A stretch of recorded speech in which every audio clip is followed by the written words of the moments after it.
हिंदी की online classes में आप सभी विद्यार्थियों का एक बार फिर से स्वागत है। आज हम कक्षा 9 के अंतर्गत एक नया चैप्टर आरंभ करने जा रहे हैं और हमारे चैप्टर के रचनाकार हैं राजेश जोशी। राजेश जोशी आधुनिक कविता के प्रमुख हस्ताक्षर कहे जाते हैं और सबसे पहले इनके जीवन परिचय के बारे में जानेंगे और उसके बाद जो हमारी कविता है उस पर चर्चा करेंगे।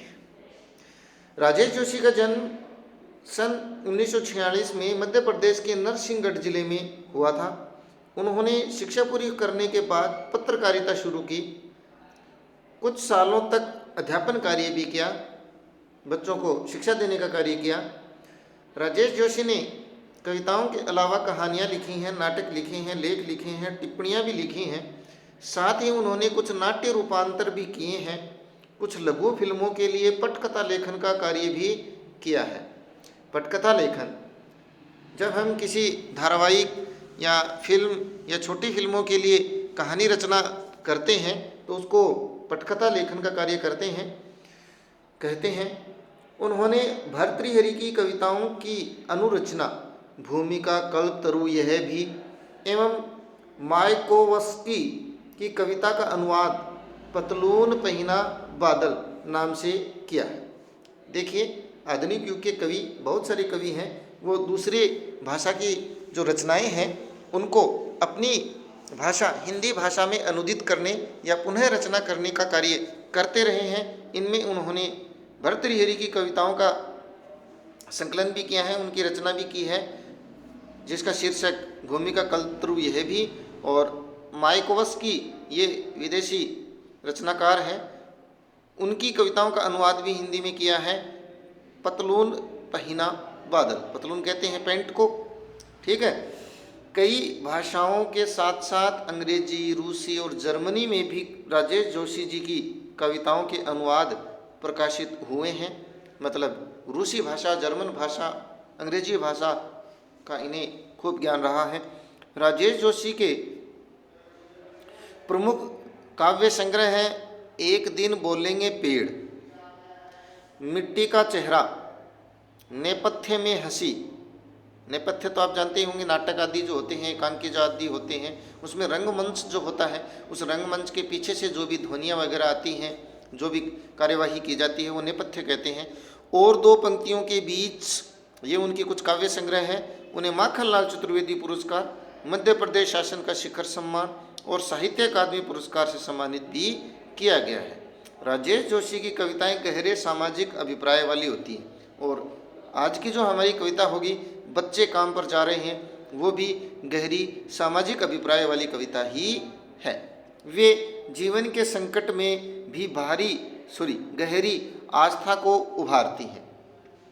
क्या करते हैं, जीवन में कोई भी संकट आता है उसमें गहरी आस्था, विश्वास जो होता है वो बना रहना चाहिए, उसी को उभारने का काम उनकी कविताएं करती हैं। उनकी कविताओं में स्थानीय बोली, वाणी, मिजाज और मौसम सभी कुछ व्याप्त होता है। स्थानीय स्तर की कविताएं हैं, स्थानीय भाषा है, स्थानीय रंग रूप की कविताएं हैं।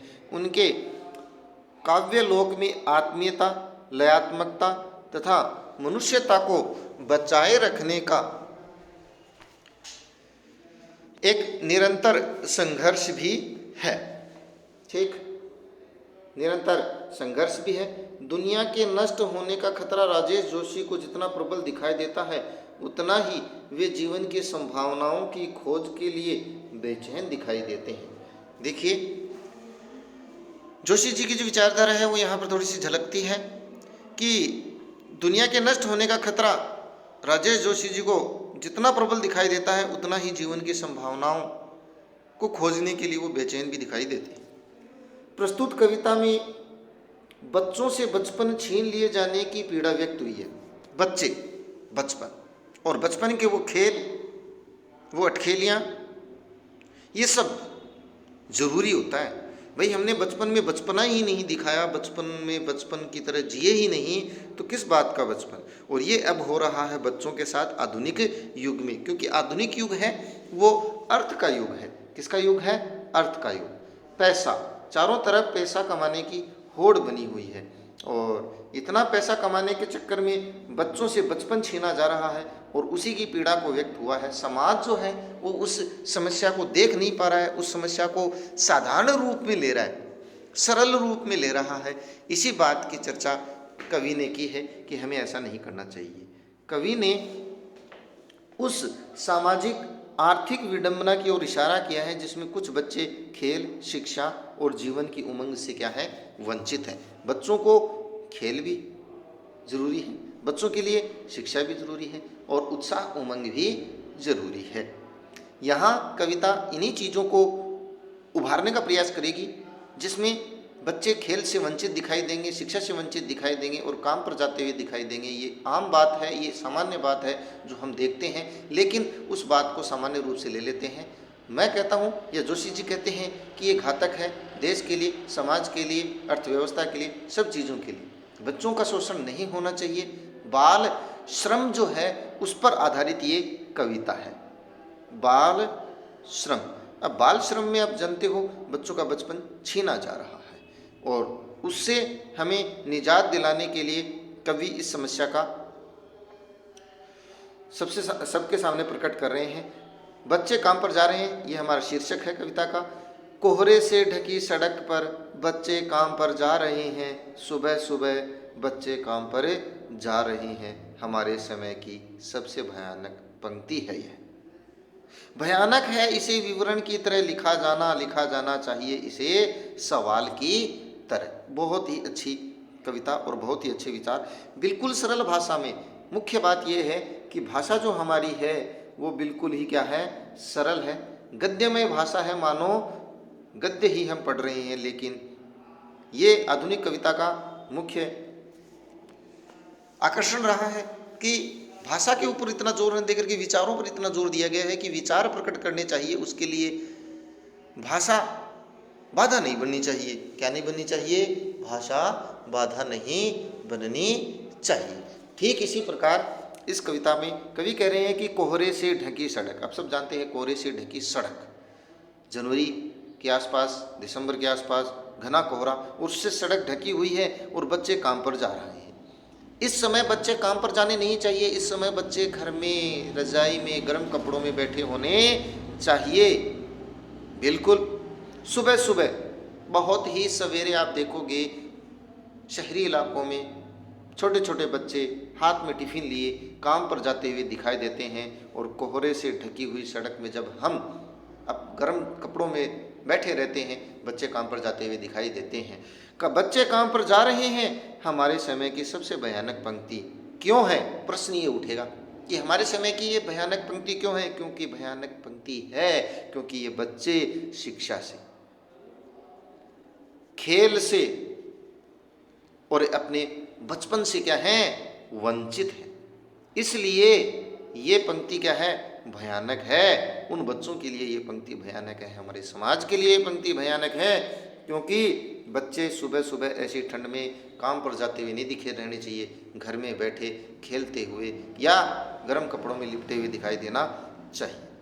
भयानक है इसे विवरण की तरह लिखा जाना। क्यों विवरण की तरह लिखा जाना? क्यों? क्योंकि इस पंक्ति को हम केवल पढ़ रहे हैं और हमारे मन मस्तिष्क पर कोई भी विचार नहीं आ रहे हैं, मन मस्तिष्क पर कोई भी उथल पुथल नहीं हो रही है, क्योंकि इस पंक्ति को हम विवरण की तरह लिख रहे हैं। लिखा जाना चाहिए इसे सवाल की तरह, प्रश्न की तरह लिखा जाना चाहिए कि बच्चे काम पर क्यों जा रहे हैं, बच्चे काम पर क्यों जा रहे हैं। इस तरह इसे सवाल की तरह लिखा जाना चाहिए। क्या होगा सवाल की तरह लिखने से? सवाल की तरह लिखने से एक बात होगी, जो भी प्रश्न होगा उसका हल निकाला जाएगा, उसका उत्तर निकाला जाएगा। अगर इस पंक्ति को हम विवरण की तरह देखेंगे तो विवरण की तरह हम भुला देंगे किसी भी बात को सुनकर के, कहानी की तरह।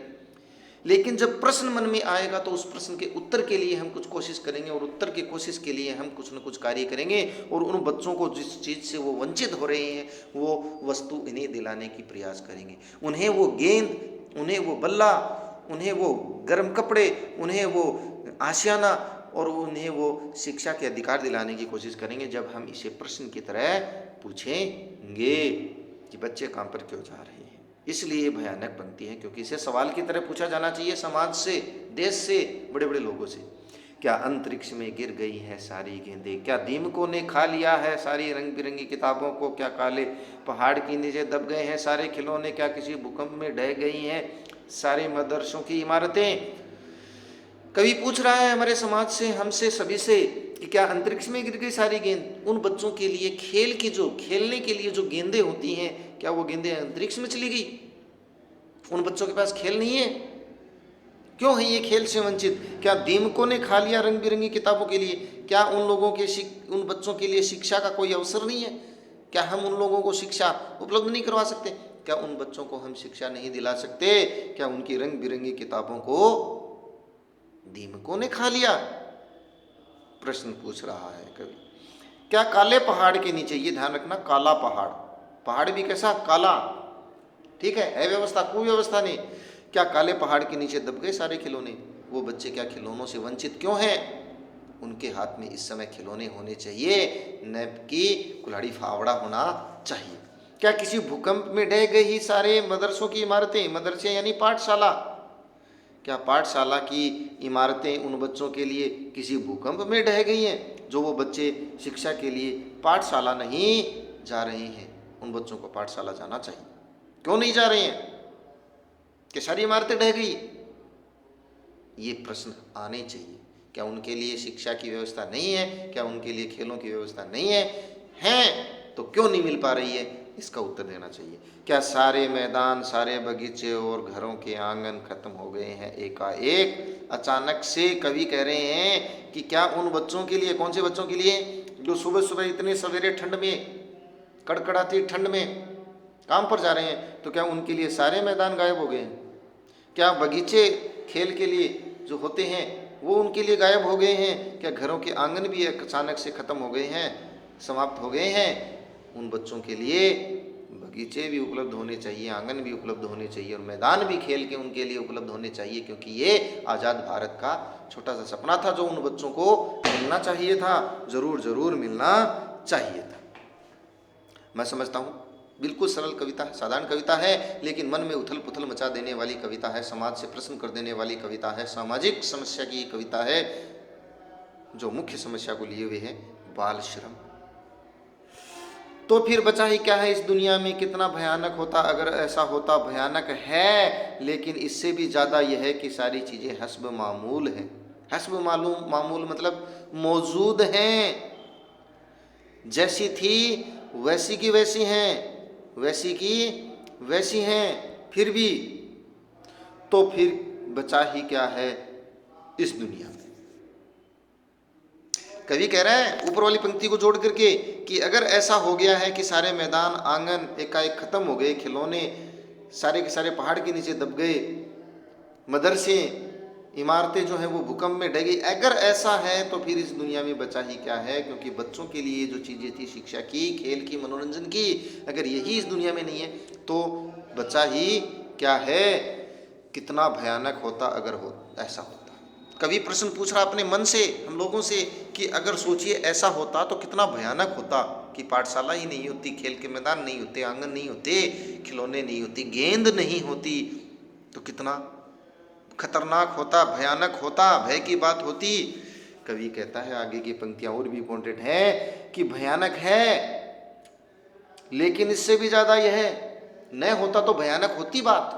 जब ये सारी चीजें नहीं होती इस दुनिया में तो भयानक होता, लेकिन भयानक उससे भी ज्यादा है। क्यों? क्योंकि ये सारी चीजें हस्ब मामूल हैं, मौजूद हैं, वस्तु स्थिति में है, वहीं की वहीं है। किताबें भी हैं, खिलौने भी हैं, पाठशालाएं भी हैं, लेकिन इन बच्चों के लिए उपलब्ध नहीं हैं। इसलिए ये चीज़ें क्या हैं? और भी ज़्यादा भयानक है कि वस्तुएं होते हुए इन बच्चों के लिए वो चीज़ उपलब्ध नहीं है। इसलिए ज़्यादा भयानक बात है, वस्तुएं होते हुए उन बच्चों को काम पर जाना पड़ रहा है। उन बच्चों को शिक्षा मिलनी चाहिए, स्वास्थ्य मिलना चाहिए, मनोरंजन मिलना चाहिए, खेल से वो बच्चे वंचित नहीं होने चाहिए। वो चीज़ होते हुए उन्हें नहीं मिल रही है, सबसे ज़्यादा भयानक बात है। पर दुनिया की हजारों सड़कों से गुजरते हुए बच्चे, बहुत छोटे छोटे बच्चे काम पर जा रहे हैं। कवि फिर से याद दिला रहा है, फिर से लिखने की आवश्यकता पड़ रही है। क्यों आवश्यकता पड़ रही है? इसीलिए कि भूले नहीं, सारी चीज़ें इन बच्चों के लिए उपलब्ध है समाज में, लेकिन फिर भी हजारों हजारों सड़कों में आप देखोगे जाते हुए, सुबह सुबह ठंड में बच्चे क्या जाते हैं? काम पर जाते हैं, और बहुत छोटे बच्चे काम पर जाते हैं, और हम लोग उनको देख करके केवल साधारण सी बात समझ लेते हैं, विवरण की तरह उसको पढ़ लेते हैं। नहीं, उसको सवाल की तरह पढ़ा जाना चाहिए कि ये क्यों जा रहे हैं, क्या कारण है कि ये वंचित हैं इस चीज़ से, उन्हें उस वंचना से हमें बचाना चाहिए, तब जाकर के बात बनेगी। तो फिर से याद दिलाने की कोशिश की कि छोटे छोटे बच्चों को काम पर जाने से हमें रोकना होगा, उन्हें शिक्षा दिलानी होगी। चलिए प्रश्नों पर कुछ चर्चा कर लेते हैं। बिल्कुल सरल कविता है। कविता की पहली 2 पंक्तियों को पढ़ने तथा विचार करने से अपने मस्तिष्क में जो शब्द चित्र उभरता है उसे लिख करके व्यक्ति कीजिए। अरे शब्द चित्र सीधा सीधा ये है कि करारी ठंड, कोहरे से ढकी हुई सड़कें और छोटे छोटे बिल्कुल बच्चे अपने हाथ में टिफिन लिए काम पर जाते हुए दिखाई देते हैं। ये पंक्तियां पढ़ करके मन झकझोर जाता है कि इन बच्चों के लिए क्या शिक्षा, क्या खेल, क्या मदरसे, पाठशाला सब समाप्त हो गए? नहीं हैं, लेकिन ये उनसे वंचित हैं, उनको ये अवसर मिलना चाहिए। कोई तो जिम्मेदारी ले उनके लिए। कवि का मानना है कि बच्चों के काम पर जाने की भयानक बात को विवरण की तरह न लिख करके सवाल की तरह पूछा जाना चाहिए कि काम पर क्यों जा रहे हैं बच्चे। कवि की दृष्टि में प्रश्न के रूप में क्यों पूछा जाना चाहिए, तो मैंने उसी समय व्यक्त किया है कि प्रश्न के रूप में जब हमारे मन मस्तिष्क में कोई बात आएगी तो उस प्रश्न का हल निकालने की कोशिश की जाएगी। वो मन को उद्वेलित करेंगे, मन में भूचाल लाएंगे। और अगर कोई विवरण होगा तो उस विवरण को पढ़ करके हम भुला देंगे, उसको सामान्य सी बात समझ करके छोड़ देंगे।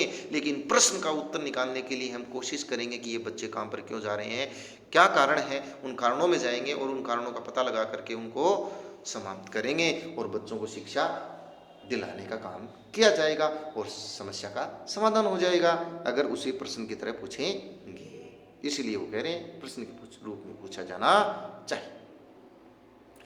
सुविधा और मनोरंजन के उपकरणों से बच्चे वंचित क्यों हैं? शायद हर हाथ को काम, जितने हाथ उतने काम। भाई गरीब आदमी, कौन आदमी? गरीब आदमी क्या करता है? उसके पास कमाने के कम साधन होते हैं। एक आदमी कमाता है, सारे खाते हैं, उससे स्थिति चलती नहीं है, भरपेट होता नहीं है, पालन पोषण होता नहीं है। तो गरीब आदमी क्या करता है? प्रत्येक बच्चों को, अपने को और अपनी पत्नी को, सभी को क्या करता है?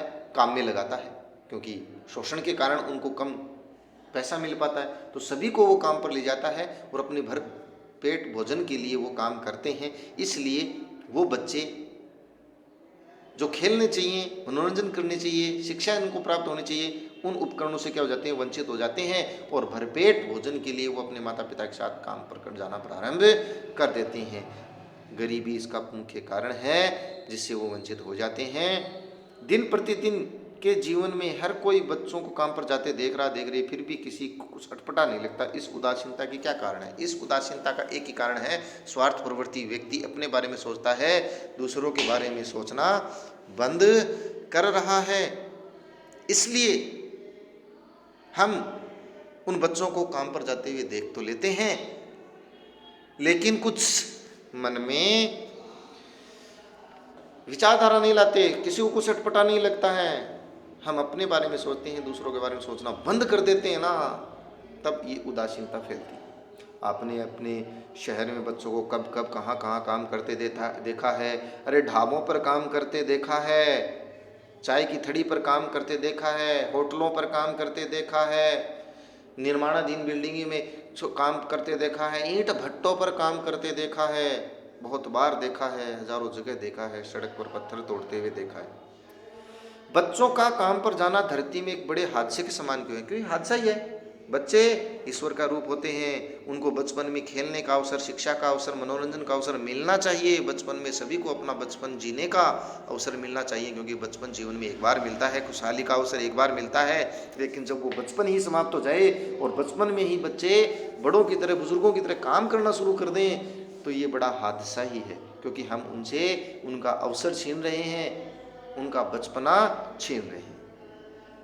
तो ये 6 क्वेश्चन थे। साथ में रचना और अभिव्यक्ति में से कोई अच्छा क्वेश्चन होगा तो जरूर आपको दिया जाएगा। काम पर जाते किसी बच्चे के स्थान पर अपने आप को रख कर देखिए और महसूस कीजिए। बिल्कुल अपने आप को रखेंगे तो मन में पूरी समस्या का समाधान ही हो जाएगा कि हमारे बच्चे या हम अगर इस प्रकार से जाते तो हमारी क्या स्थिति हो जाती। आपके विचार से बच्चों को काम पर क्यों नहीं भेजना चाहिए? नहीं भेजना चाहिए। बच्चों का बचपना होता है, बचपन में उनको शिक्षा, खेल, मनोरंजन के अवसर मिलने चाहिए, क्योंकि बचपन बार बार थोड़ी आता है। काम करने के लिए ज़िंदगी बड़ी पड़ी रहती है, इसलिए बच्चों को काम पर नहीं भेजना चाहिए। छोटे बच्चों को कुछ भी हादसा हो सकता है। नाबालिग बच्चों को शिक्षा का अधिकार मिलना चाहिए, काम का नहीं। उन्हें क्या करने के मौके मिलने चाहिए? खेलने के, कूदने के, शिक्षा प्राप्त करके सुनागरिक बनने के, चरित्र निर्माण करने के अवसर मिलना चाहिए। तो ये थे इसके क्वेश्चन आंसर। ठीक है,